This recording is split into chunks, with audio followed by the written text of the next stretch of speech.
plongent dans l'histoire profonde des peuples d'Afrique, rédigée par des hommes et des femmes. Ces héros ont, à un moment crucial de leur vie, choisi de tout sacrifier, leur existence et leur famille, pour éclairer le chemin de leurs frères et sœurs vers la liberté et la dignité. Un combat long et ardu. Ce sont des hommes et des femmes qui laisseront une trace indélébile dans l'histoire de l'humanité.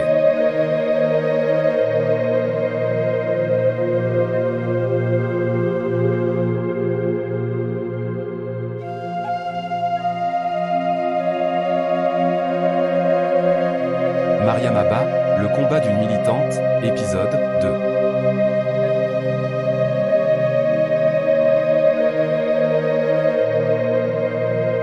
Mariam Abba est une figure emblématique qui a marqué la littérature féminine africaine.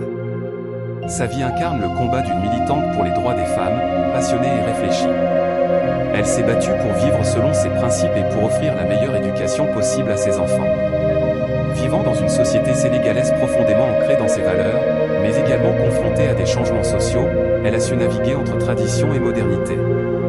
C'est dans ce contexte de dualité que le talent littéraire de Mariam Abba a éclos, donnant vie à son premier roman, Une si longue lettre.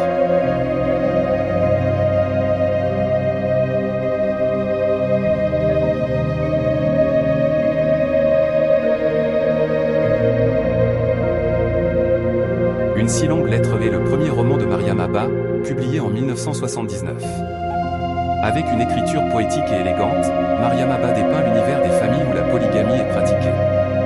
À travers Une si longue lettre, elle offre un témoignage émouvant sur la femme, la mère et l'épouse dans la société sénégalaise.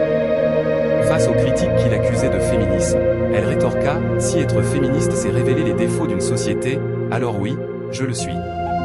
Ce premier roman de Mariam Abba est devenu l'un des plus grands succès littéraires du continent africain, traduit dans plus de 20 langues et intégré aux programmes scolaires et universitaires de nombreux pays africains.